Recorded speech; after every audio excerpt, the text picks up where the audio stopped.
أعوذ بالله من الشيطان الرجيم.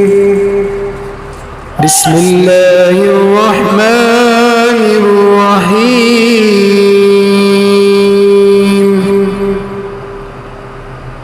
لإيلاف قريش إيلافهم رحلة الشتاء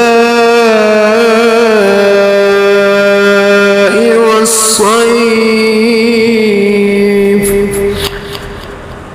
فليعبدوا رب هذا البيت الذي